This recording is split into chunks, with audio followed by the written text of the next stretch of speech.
Year 1398 میں Timur نے India پہ قبضہ کیا اور اس جنگ میں 1,00,000 لوگ مارے گئے۔ اس سے پہلے 262 BC کے دوران انڈیا میں ہی کلنگا وار ہوئی تھی، جو ایک ہی سال کے دوران 2.5 لوگوں کی جان لے گئی، اور دنیا میں سب سے خونریز جنگ چائنا میں بیٹل آف چنگپنگ کے نام سے جانی جاتی ہے، جس میں افسوسناک طور پہ 7 لاکھ سے بھی زیادہ لوگ اپنی جان گنوا بیٹھے۔ انسانوں کی ہسٹری میں جانکا جائے تو پچھلے 5,000 سالوں میں قریب 10,624 الگ الگ بیٹلز لڑی جا چکی ہیں، اور ان میں زیادہ تر بیٹلز اور جنگوں کا صرف ایک ہی مقصد رہا ہے، اور وہ ہے زیادہ سے زیادہ زمین پر قبضہ کرنا۔ تاریخ گواہ ہے، زمین پانے کے لیے ہم انسان نہ ہی کسی کا خون بہانے سے ڈرتے ہیں، نہ بچے دیکھتے ہیں، نہ بوڑھے، حتیٰ کہ دنیا کا سب سے خطرناک ہتھیار استعمال کرنے میں بھی کوئی جھجک نہیں رکھتے۔ پر اسی سب کے بیچ زمین کا ایک ایسا ٹکڑا بھی ہے جو ہر 6 مہینے میں بغیر کسی خون خرابے، بغیر گولی چلے اپنی کنٹری چینج کرتا ہے، اور یہ کوئی دور دراز ویران بیابان زمین کا ٹکڑا نہیں، بلکہ یورپ میں آبادی سے بھرے علاقے کے بیچ میں موجود ہے۔ ہم بات کر رہے ہیں فرانس اور اسپین کے بارڈر پہ موجود اس آئی لینڈ کی، جس کو فیزنٹ آئی لینڈ کہا جاتا ہے۔ ارتھ ڈسکوریز کے ناظرین، اگر آپ ہمارے چینل پر نئے ہیں تو چینل کو سبسکرائب کر دیں۔ تو ہم بات کر رہے تھے فیزنٹ آئی لینڈ کی، پر سوال یہ ہے کہ فیزنٹ آئی لینڈ سال میں 2 مرتبہ اپنی ٹیریٹری کیسے اور کیوں بدلتا ہے؟ ناظرین، فرانس اور اسپین کو بداسوا ریور نے ڈیوائیڈ کیا ہوا ہے۔ ویسے تو ریور کا زیادہ تر حصہ اسپین کی ٹیریٹری میں آتا ہے، لیکن اٹلانٹک اوشین میں گرنے سے 15 کلومیٹر پہلے یہ ریور ان دونوں کنٹریز کے درمیان انٹرنیشنل بارڈر کا کردار ادا کرتا ہے۔ اسی ریور کے بیچ میں اسپین کے شہر ہیرون اور فرانس سٹی ہنڈایا کے قریب یہ چھوٹا سا فیزنٹ آئی لینڈ موجود ہے۔ اس آئی لینڈ کی خاص بات یہ ہے کہ اگر آپ یہاں 31 جولائی کو کھڑے ہوں گے تو آپ اسپین کی ٹیریٹری میں کھلائے جائیں گے، لیکن رات کو 12 بجتے ہی وہیں کھڑے کھڑے آپ فرانس کی ٹیریٹری میں چلے جائیں گے۔ یعنی جس دن ہم یہ ویڈیو بنا رہے ہیں اس وقت یہ آئی لینڈ اسپین کے کنٹرول میں ہے، لیکن جب تک یہ ویڈیو آپ دیکھیں گے تب تک اس کا کنٹرول فرانس کے پاس ہوگا۔ 6,800 اسکوائر میٹر بڑا یہ آئی لینڈ 1 فروری سے لے کر 31 جولائی تک اسپین کے پاس ہوتا ہے، اور پھر 1 اگست سے لے کر 31 جنوری تک یہ فرانس کے کنٹرول میں رہتا ہے۔ ٹیریٹریز کا یہ ایکسچینج فرانس اور اسپینش نیوی کے درمیان فیزنٹ آئی لینڈ پر ہی ہوتا ہے۔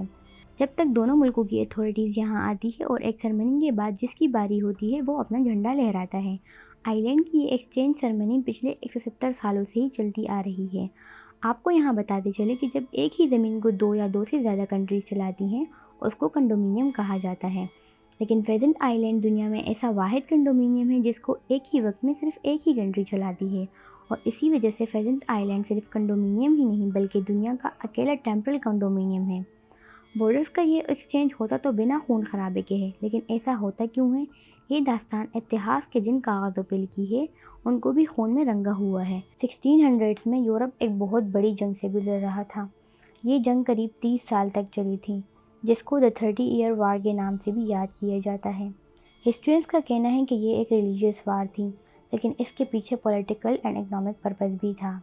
ایئر 1618 میں شروع ہونے والی یہ جنگ 1648 میں ایک پیس ٹریٹ پر آ کر ختم ہوئی۔ رومن امپائر ایک بار پھر سے سکون کا سانس لے پا رہی تھی، لیکن پیس ٹریٹ کے باوجود بھی فرانس اور اسپین کا ایک دوسرے کے لیے غصہ ختم نہیں ہوا۔ آئے روز ان دونوں کی آپس میں تکراریں چلتی ہی رہتی تھیں۔ پھر 11 سالوں کے بعد 1659 میں ان دونوں نے بھی آپس میں ایک الگ پیس ٹریٹ سائن کر ہی لی، جس کو پیرینیز ٹریٹ یا پھر پیس آف دا پیرینیز بھی کہا جاتا ہے۔ پیرینیز ایک بہت بڑی ماؤنٹین رینج ہے جو اسپین اور فرانس کو 2 حصوں میں ڈیوائیڈ کرتی ہے۔ اس ماؤنٹین رینج کا نام پہ اس پیس ٹریٹ کا نام رکھا گیا تھا۔ پیرینیز پیس ایگریمنٹ فرانس اور اسپین کنگڈمز کے درمیان 3 مہینے اور 24 کانفرنسز کے نتیجے میں ہوا تھا۔ یہ کانفرنسز کہیں اور نہیں بلکہ بداسوا ریور میں موجود اسی فیزنٹ آئی لینڈ میں ہی ہوئی تھی۔ اس پیس ایگریمنٹ کی خوشی میں اسپینش پرنسس اور فرینچ کنگ کی شادی کی گئی، جس کی سرمنی بھی فیزنٹ آئی لینڈ میں ہی کی گئی تھی۔ حالانکہ آئی لینڈ پہ نہ ابھی کوئی برج ہے اور نہ پہلے کوئی پرماننٹ برج تھا، لیکن اس رائل ویڈنگ کے لیے بوٹس کے اوپر ٹیمپریری برج بنایا گیا تھا۔ اس دن کے بعد سے دونوں کنگڈمز میں جو بھی رائل ویڈنگ ہوتی تھی اس کو فیزنٹ آئی لینڈ میں ہی کروایا جانے لگا۔ دونوں کنگڈمز کے لیے یہ آئی لینڈ ایک پیس کا، امن کا، شانتی کا سمبل بن چکا تھا، پر اس پیرینیز پیس ایگریمنٹ میں فیزنٹ آئی لینڈ کی کسٹڈی کے بارے میں کوئی چیز طے نہیں ہوئی تھی۔ اگلے 2000 سالوں تک اس آئی لینڈ پر فرانس اور اسپین دونوں کا ایکولی کنٹرول تھا۔